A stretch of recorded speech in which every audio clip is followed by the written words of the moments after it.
Hey, How you doing? Paul Veneman. You watch KSAT? Are you familiar with KSAT? Yes, KSAT 12. Yeah, you know who I am. You know, you look familiar, but man, it's been so long. Really? They don't get KSAT here? No.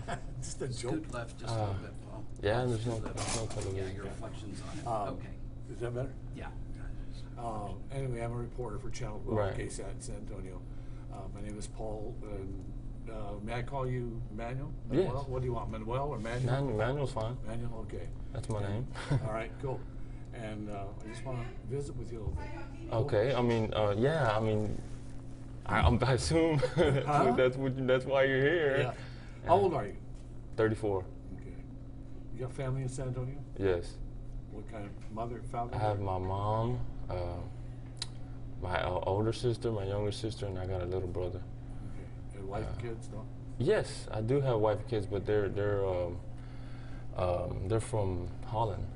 They're from the Netherlands. But So you met them since you've been here, or yes. Yeah, she's currently here in Livingston right now. So when did you get here? in TDC, November 8, 2002. Yeah. Who is your lawyer? Was it Ed Camara? Trial, yes. Yeah, your trial It lawyer. was, yes. Did you like him? I love Ed, man. Ed was. So tell me a little bit about him. At some point there was some question about whether or not you even got a fair shake as far as your trial was Well, Ed seemed to be the more fighter for me, aggressive, and I feel that his heart was in, for my benefit. As far as my second chair, well, he was actually the second chair, but as far as my other attorney, it was like, up until a couple months, maybe a month and a half before the trial, I was in limbo with, a second attorney, so it really wasn't, that much preparation done in my case, and that's where things started to unravel. They weren't ready, and they both admitted that. And that was part of an appeal at one time, wasn't it? Ineffective counsel? Yes, it's in my appeals. That got kicked back, right? Where are you with appeals right now, as far as you know? Oh, well, I'm done with my appeals. All the appeals have been exhausted. Currently, there's a group of attorneys, including Michael Gross, that are continuing to, look into, different issues that can be raised, etc. How do you feel about that? Well, I mean,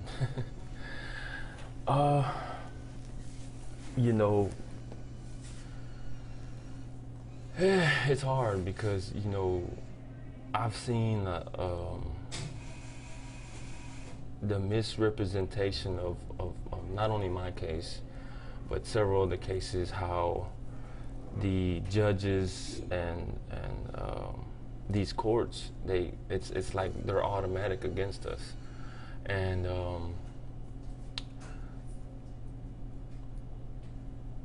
the type of attorneys that we get appointed to us, they're not high quality, or for the I don't know how to say this, but it's almost like they're working for the state, because in my case and in Manuel Vasquez, who was just executed, and I've seen a pattern that they do. They'll set a standard of issues and have witnesses and other evidence to present, but when it comes time to present it at a hearing or anything, they don't do it. And it's like, that's, you're killing yourself here, Well, given that, you got to be a little bit concerned. Yeah, it's scary, it's like, who's looking at this, and it's almost like they're like, oh well, they're on death row, we're gonna kill them, Now, you're down to the wire here. Yes. Your thoughts? I mean, my thoughts about what? The fact that you're looking at that execution in 3 weeks. Right? Well, I mean, I try not to ponder it too much. I've made my peace with God, many years ago, and it's far beyond understanding. The thought of dying, to me, we don't die. I mean, our body do, but we're eternal. You have a soul. We all have souls. Yeah, it's a sad thing that I'll have to leave, but there's nothing here in this prison for me. I don't live here forever. I mean, if I have to go, I have to go. And that's how I stand. It's striking to me. It's kind of a resigned acceptance, I guess. Well, I mean, I have no choice. Don't get me wrong. I'm still trying to fight and get, have life, or even get out of here. But it's once your pills are exhausted, and once you have a date, it's like 99% you're gonna get executed. It's just a fact. And y'all know that's what Texas does. I mean, they kill. Your thoughts about that? Well, I mean, it's barbaric. It's evil. There's just no. The law should be reversed to the point where, because there's a lot of guys that one offense and they come here and get executed. We're not our worst day. And in the years that I've been here, which is over 13, or about 13, I'm different. I'm not Manuel Garza from 2001. So you're not killing that guy. You know what I'm saying? And that goes for all these other guys back here. There is some that don't change and they're the same, but we're evolving beings. We're not our worst day, and we all have our worst day. And for you to say that because or anyone to say the law and say, okay, well, you're gonna die because you messed up, and it's just wrong. I think Texas is so backwards because here I'm on death row awaiting execution, but yet there's serial killers and guys with multiple murders and general population living like a king. It's kind of reverse. You said living like a king as opposed to how are you living? Well, I mean, I'm in a cell, 23 hours, 5 days a week, and then 2 days out the week is 24 hours. So it's, I don't have much room to move around. It's, but I mean. How do you spend your time? What do you do? I draw, I write, read, exercise. Of course, I eat, sleep. But most of the time, I'm either trying to practice my skill, which is drawing or writing. I'm fixing to put out a poem book. But that takes up the majority of my time, besides exercising. You mentioned the system being barbaric almost and violent. What about what got you here in the first place? Do you give thought to that? That's been a while ago. Is that still in your head? Well, I mean, not really, but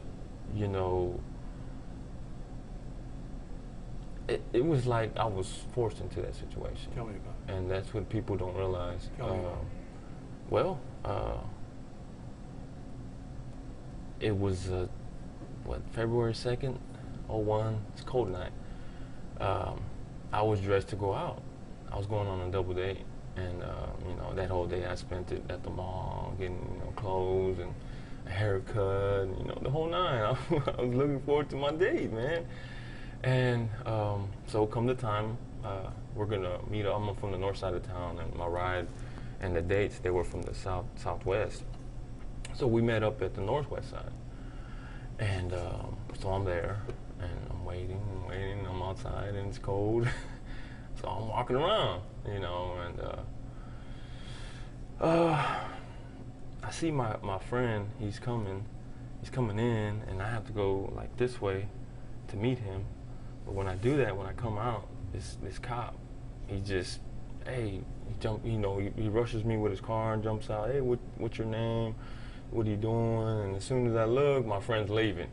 He sees me there with the cop, and but I ran, and when I that's where I messed up. And in these apartment complexes. Why'd you run? Well, I had warrants, What kind of I mean, words? I just always ran. I misdemeanor, probation.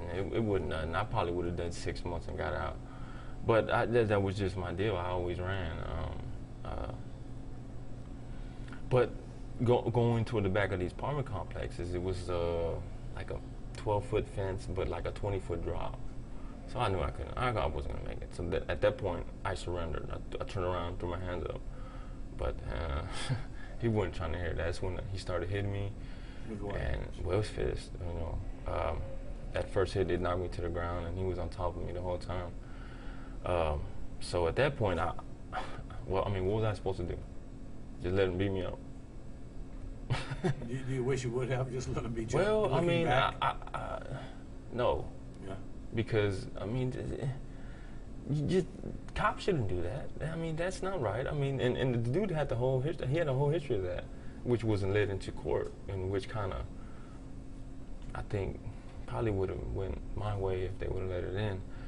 But the incident happened. He pulled his weapon, and in the event of the struggle, he's trying to get it back, and I'm trying to keep it away, and gun is fired, and I didn't know what to do. I wanted to go home. When you're a little boy, something happened to you, and you go crying home, and that's what I did. After that, you ran. I went home. What happened after that? Well, like 2 nights later, I was arrested. 2 nights? Yeah, or like a night and a half, or maybe. But I knew they were coming. It was just like, how did this happen? And it just kept playing and playing. How did this happen? Because it happened so fast. It happened fast, but it sounds like you played it over in your head a time or two. Well, I mean, yeah, because it was just like, wow, did it lead to this? But in the heat of the moment, you got 2 guys, 2 young testosterone-filled guys that are, going at it, and You talk about you and the officer. yeah, right? yeah, Rocky.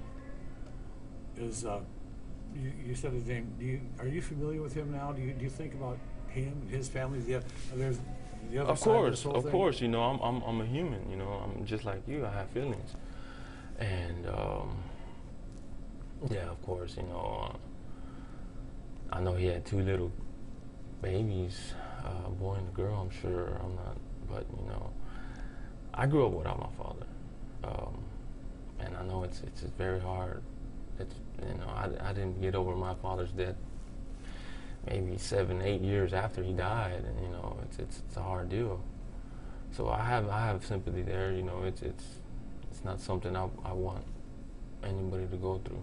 So you do think about that. Oh, of course. I mean, Is the word remorse part of your vocabulary at this point? well, I mean, remorse. To have remorse, you have to kill somebody, and I don't think I did that. My actions might have led to that action.